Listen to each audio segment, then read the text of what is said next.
Why is recorded in front of a live studio audience. I had this weird dream, Yes. and I don't know. Well, let me tell you it, and then we'll kind of see. Okay. I feel like it's not it's an optimistic, I think, a hopeful dream, a positive dream, Okay. um, that I feel like I need to share with you and with listeners. Oh, not just with me. That's sad. No. Okay. Well, you can keep it deep within your black little heart. So I dreamt we were backstage someplace. Oh, okay. And it was all crazy and there was a lot of stuff going on. And I don't think Van Halen was playing, but there was a band out on stage. Okay. All right.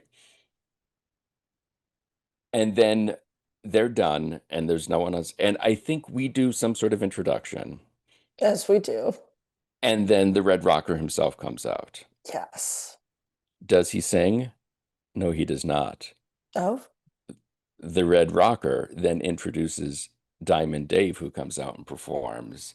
And then okay. there's something where we're like, we are the reason that everyone is together and talking. And I don't know. I was gonna say, not that I don't know what this means. Obviously, we are connectors to the nth degree. Of course. And if anyone's going to make those two patch up and do a high Mhm. split in the air and Yes. make up, I think it's us. Of course. But it was just one of those things. I'm like,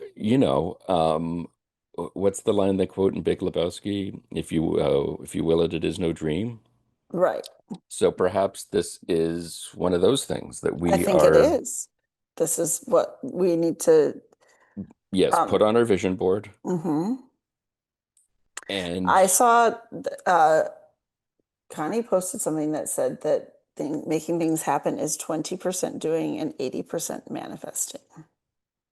who said this? Connie. Oh, Connie. I thought you said Carney. And I was like, are we Oh, talking about the Wilson sisters, but first name no, only? no. Okay. I think that ratio is correct. I gotta look this up and make sure I'm not Hmm. misquoting her because I don't want to do that. Well, Um, I mean, wasn't that Einstein's or not Einstein, Edison's thing? Attracting what you want in life is 20% doing and 80% manifesting. Spend more time increasing your vibe and doing manifesting rituals, acting as if feeling and visualizing, and then let go. Okay. So we gotta Um, stop spinning our wheels and just willing it right. to So happen. can I do that at work? Can I just put on my time card, 3 hours manifesting? And two, don't do that when driving. Well, which job? Yes, exactly. But don't try to manifest while you're driving. Well, you can, as long as you can multitask. Connie just said close your eyes and let go. I don't think She that's didn't great say advice. close Oh, your okay. eyes. I mean, she still said let go. No, she said acting as if feeling and visualizing. You can visualize with your eyes open. Can you? Yes. All right. I'm the jerk in this scenario? I I don't know didn't how say you were that a happened. jerk. I didn't say you were the jerk. I don't know how that happened.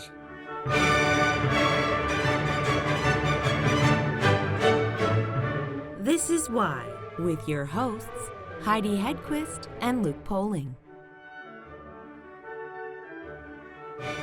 How did you get into this? Are you just like any typical red-blooded American, just a fan of mascottery? No, it's funny. You mentioned the language. My father was a very successful and a very well-known football coach, and he's in the College Football Hall of Fame. And most of my life, I just grew up wanting to be him. And, he never, think about this in today's world. He never swore. He didn't allow his coaches to swear. And if his players swore, he took them out of the game. So, for me to use Wow. for me to use language, I just remember the first time he heard me say the F word in a high school locker room because I was frustrated that my arm was hurt and I couldn't pitch. He dragged me out by my ear Oh, yeah. and threw me in the car and said, "If I ever hear you use that language again, you'll never be able to play sports." Yeah, that So, was a big day. yeah, Yes, and sir. believe me, I've used a few Oh. lead-ins in my lifetime. It's just that his spirit hovers over me, and when we got to be friends, we together we enjoyed a few choice words, but it was his ethos, a countercultural ethos that we do things differently here. And he taught his players to be better human beings and to be better once they left the University of Delaware. So he's the Oh, one. go Blue Hens. There you go. Yes, yeah, the Fighting Blue Hens. And Yes.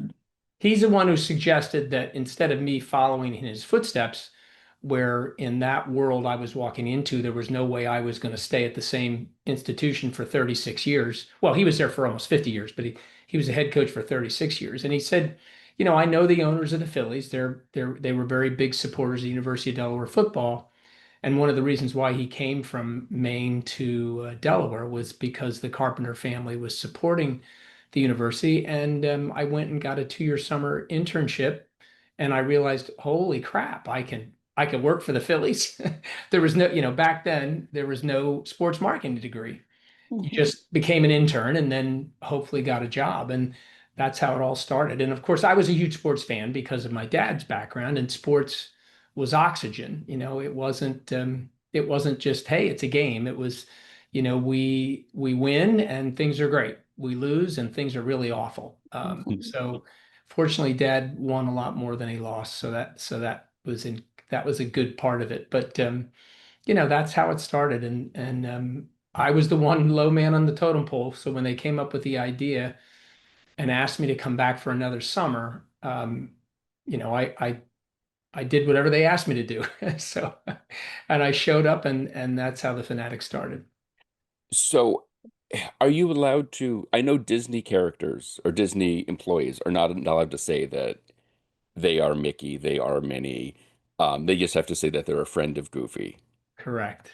So, do mascots, is that a standard thing that a lot of people have? That are you friends with the Fanatic or are you the Fanatic? Oh, another great question. Just remember when we started this, Major League Sports did not have team-sponsored characters. There was a mascot out in San Diego known as the San Diego Chicken, and he was Friend of sponsored. the show, yes. Yes, Yeah. truly a friend of the show.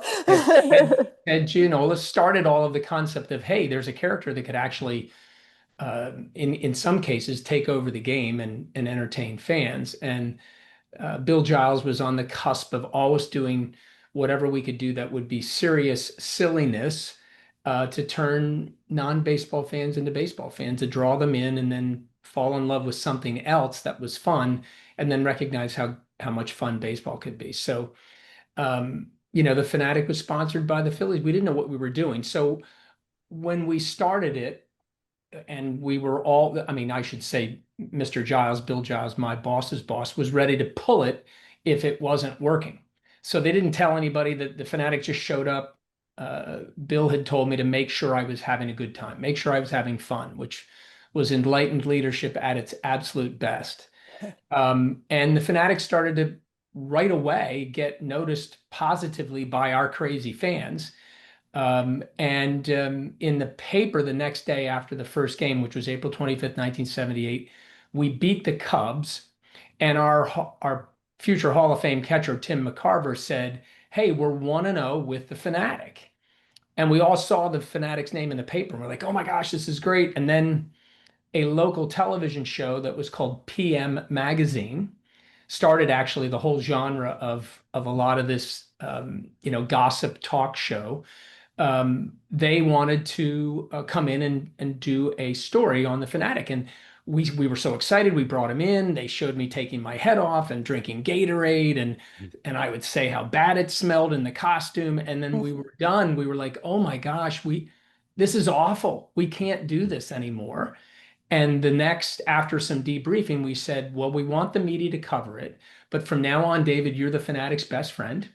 You can talk to David. David can tell you all about the Fanatic, what excites him, how I take care of him, how I try to clean him and keep him in check. And then if you want to see the Fanatic, the door closes and the door opens and the Fanatic comes out. And of course, we got a lot of negative pushback from media over the years that, well, can't we just want to see you put on the cut? No, we don't, no more of that. Yeah. And it was trial by fire. It was trial and error, and then say, okay, But when Bill Giles told me to have fun, and I thought, I'm a college student, I'm a professional idiot. I know how to have fun. I went running out of his door for the first time, not really frightened about how this would go because I had no direction. I went and got fitted for the costume in New York. It was the Muppet people who actually designed the character because Bill Giles called Jim Henson and got him on the phone and said, because he believed in doing these things right, even though maybe it would be a flop. And so, we just went out there and did the best that we could. And once he told me to have fun, and then said G-rated fun was my editing because he saw me all excited. And that was something that the chicken and his best friend Ted didn't have to follow because they were in San Diego, which at the time was a military base with a beach. So he could be raunchy. Um, Bill wanted to push that limit, but he didn't want to go over it. And fortunately, I didn't make any really big mistakes. And Bill and I collaborated, a 21-year-old and my boss's boss. So then when I realized he was trusting me, I recognized that I couldn't betray the trust. There's so much of a deeper meaning in all of this story, enlightened leadership and what it takes to really get people to know that you care about them and that you're going to show up and you're allowed to show up with your whole self. And then the other side was it how important silliness is. It's not something that we shouldn't value, but in life we don't value fun or silliness to help us get through the difficult times in life. When in fact, for 48 years, the Fanatic makes everybody feel better when they come in contact with him, whether they're suffering in life or whether they're celebrating. And so these deeper components are what I'm living and breathing now. It's what I speak about. And everyone wants to talk about the silly furriness, and it's fun and it's absolutely silly and fun furriness. But when we start to really dig in deeply into that green fur, you see the superpower that is silliness and fun.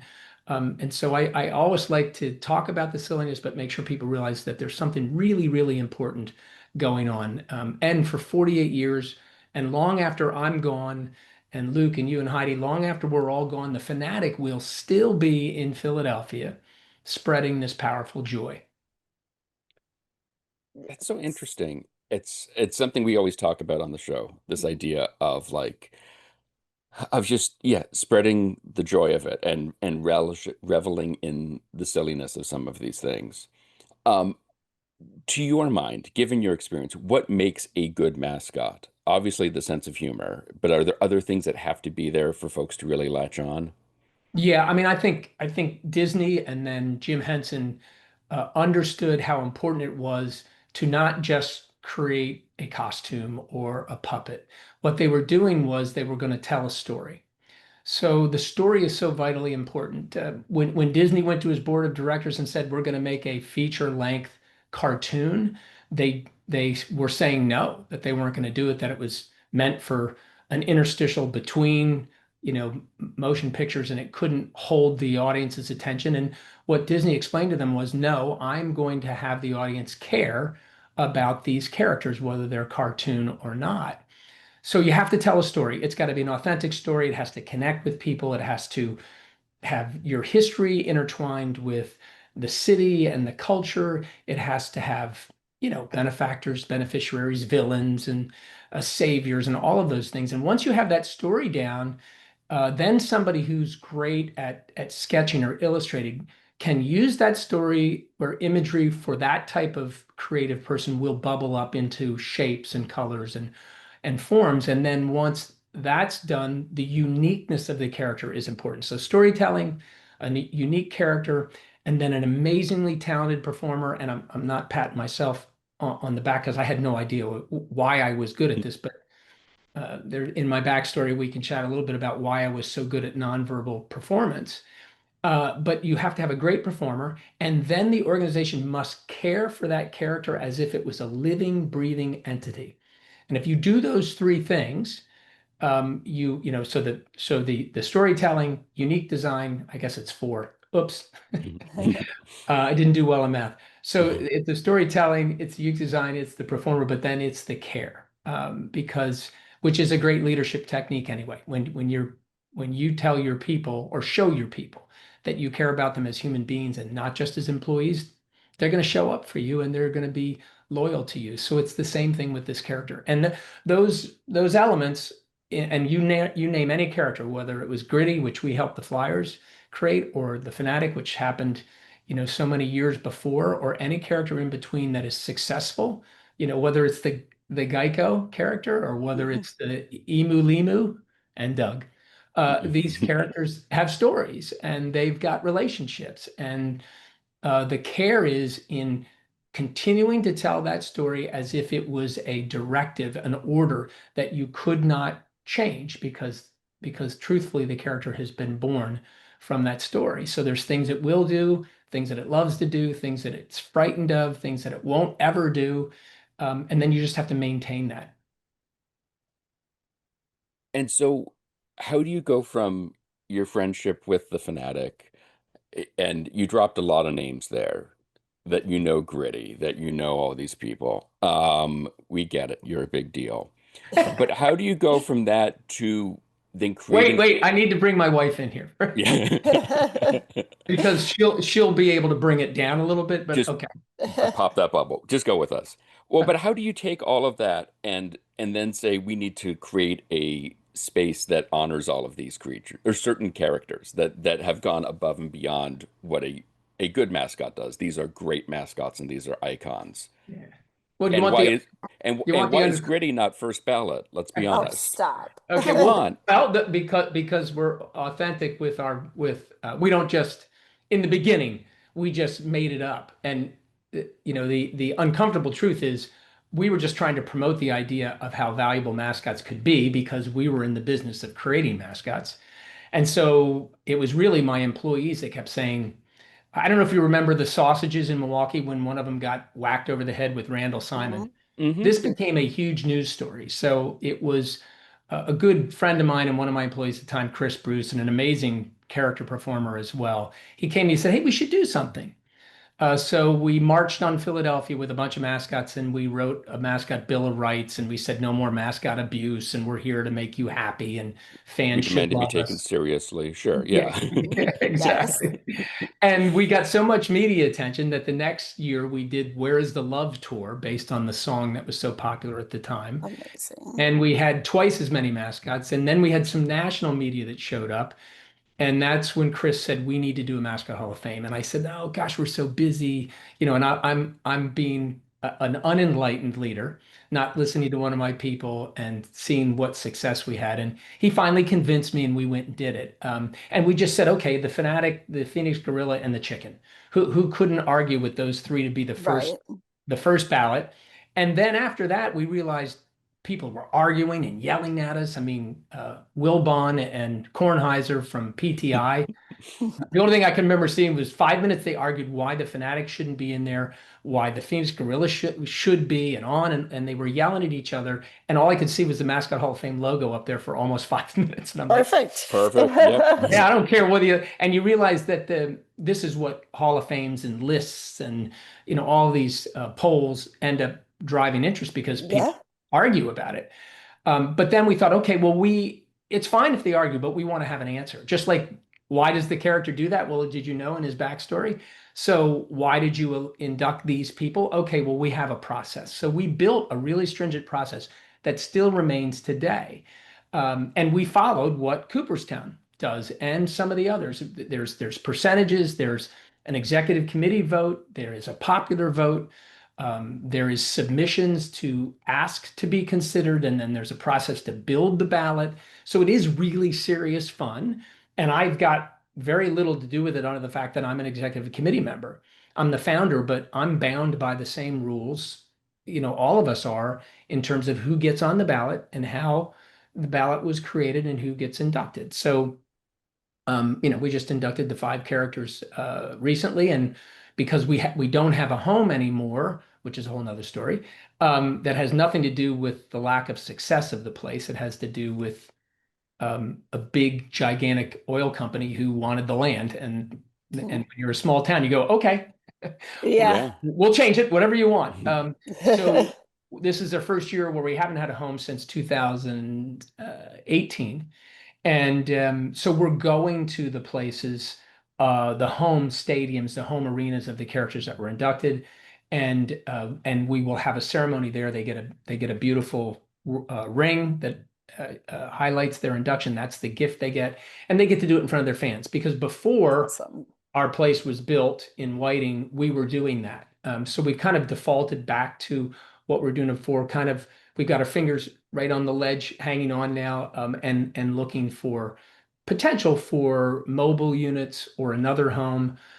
It's a lot of work, and we are a small group of people that are doing it. So, and right now we're not a nonprofit, but we aren't driving any revenue on purpose. We're just trying to maintain the idea of inducting great characters. So we did it first as a marketing ploy, Luke, and then realized, wow, we've got some, we've really bitten into something that we need to take seriously. It can't just be a marketing scheme to promote what we do.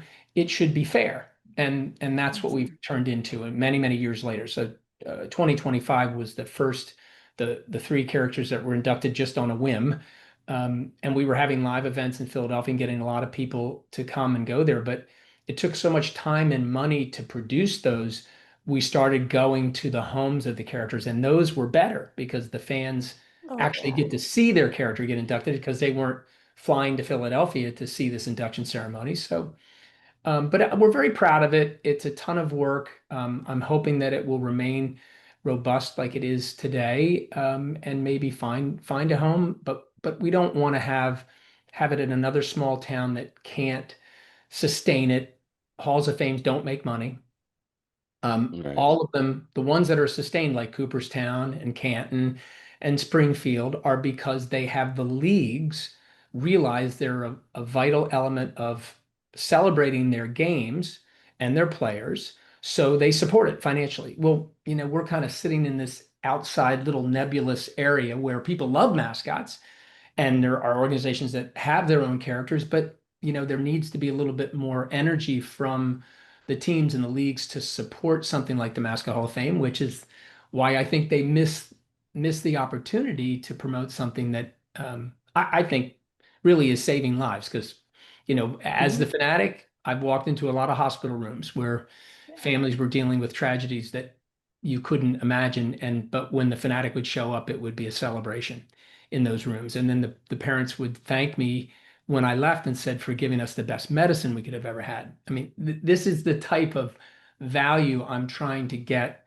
others to know, because really as a fan, you just are entertained and you love it and you feel good and you've got happy hormones flying around in your brain and making you feel better, but you don't really dive into it deeply because we don't want you to. We just want you to feel better. But in order to prove the value, you have to have people focus that there is some great strength in silliness and fun.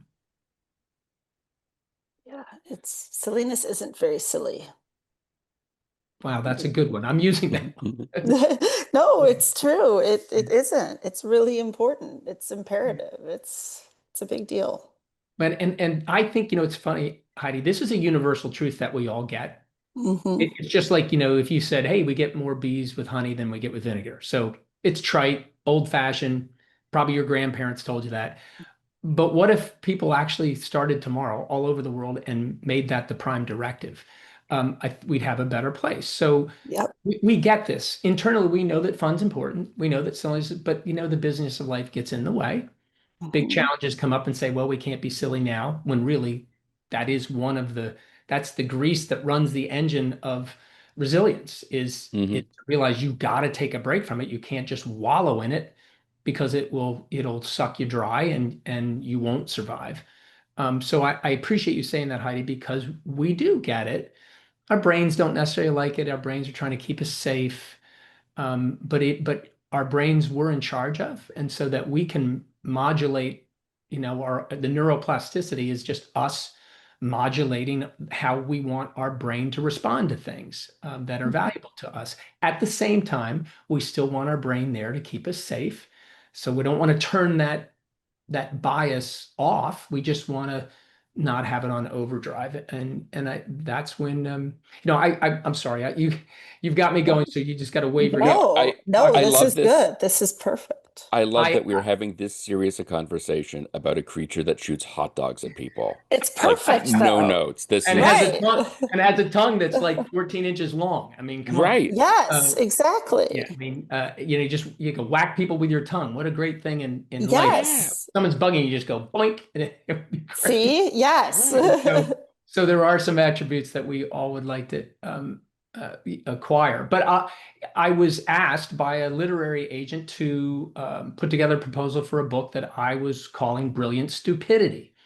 And for us, and it was a leadership book, and it was that we should look at stupidity as brilliant. And by putting the two, the non sequitur, brilliant stupidity doesn't fit, but truly it does. And your chief stupidity officer is a valued person in your organization that's leveraging silliness and fun and even stupidity to drive success and to drive care and all of those things. And I know it's going to be a bestseller. You know why? Because it got it rejected by every single Yes. publisher on the planet. So I'm going, that's good news, Yes. because and it gutted my literary agent because he loved it. But I haven't given up on the idea, because it is about changing this concept of the strength of these things. And I'm obviously a big sports fan, and I'm an enormous Phillies fan, and which makes me an unbelievable Phanatic fan.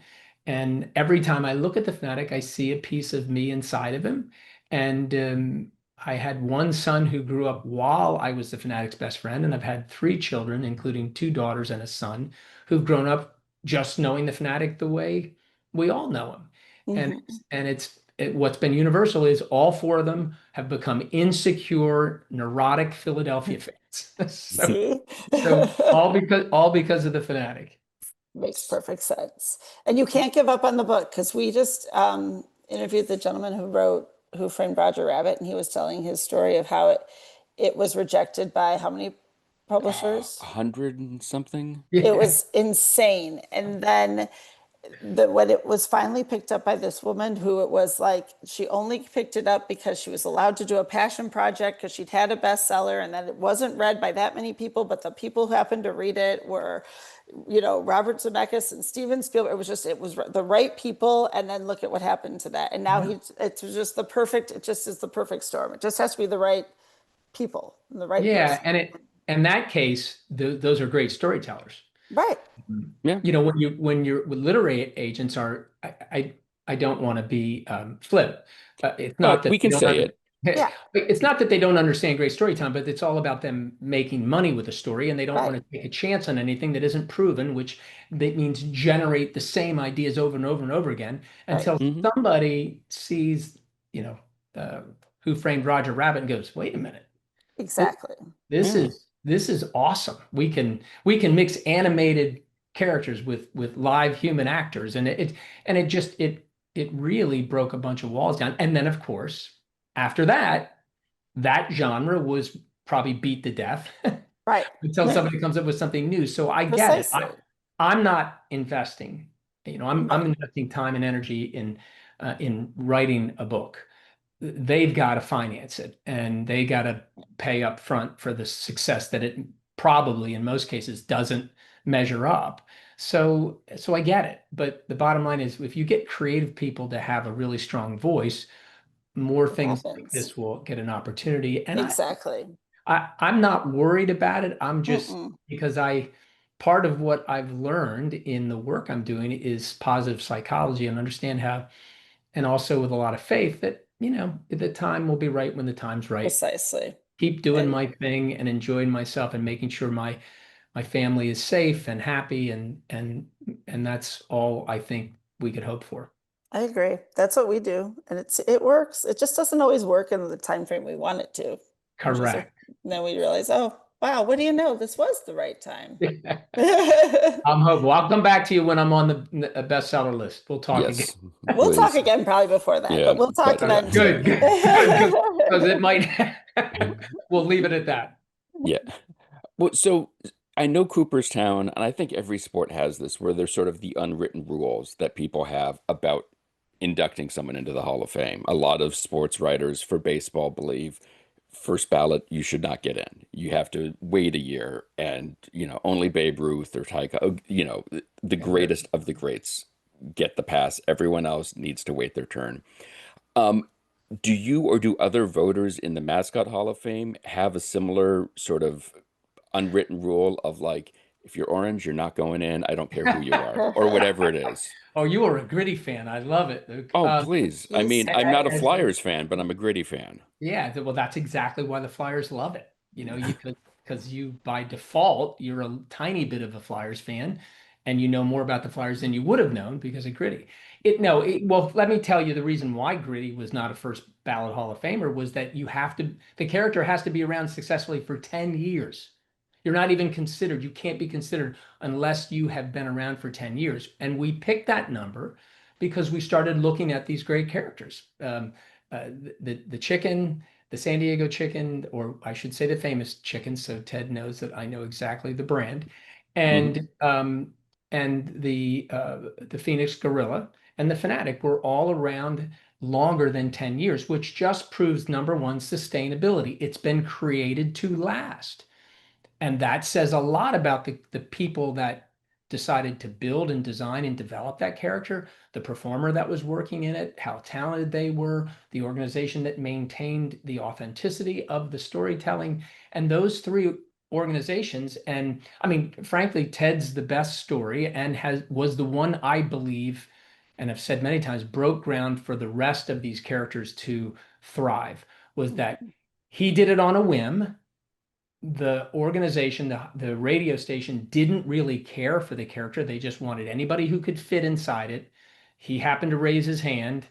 He fit in the costume. But over the time, guess who really cared for that character? Ted and his mother. His mother happened to, I don't know if she was a seamstress, but she understood how to sew.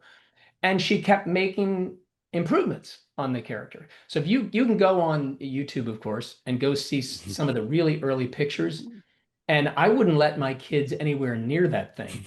I mean, it looked terrible, it looked creepy, it looked horrible. But then when you see what some care did for that character, and that's what ended up allowing Ted to grab onto the rights, the copyrights of the character, because what was started as the KGB chicken was no longer the KGB chicken. It was the care of Ted, his mother, and probably some other people close to him that said, let's make this feel better on you. Let's make it so you can do more with it.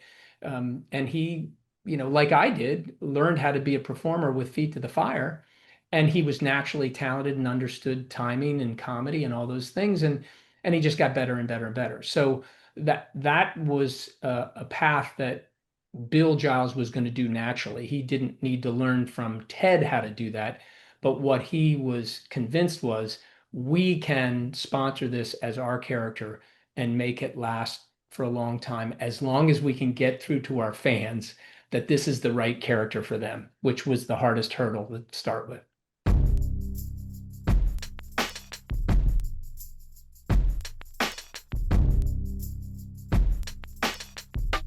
For more information, check out the Mascot Hall of Fame at mascothalloffame.com. And for more information about Dave Raymond, check out his website, daveraymondspeaks.com.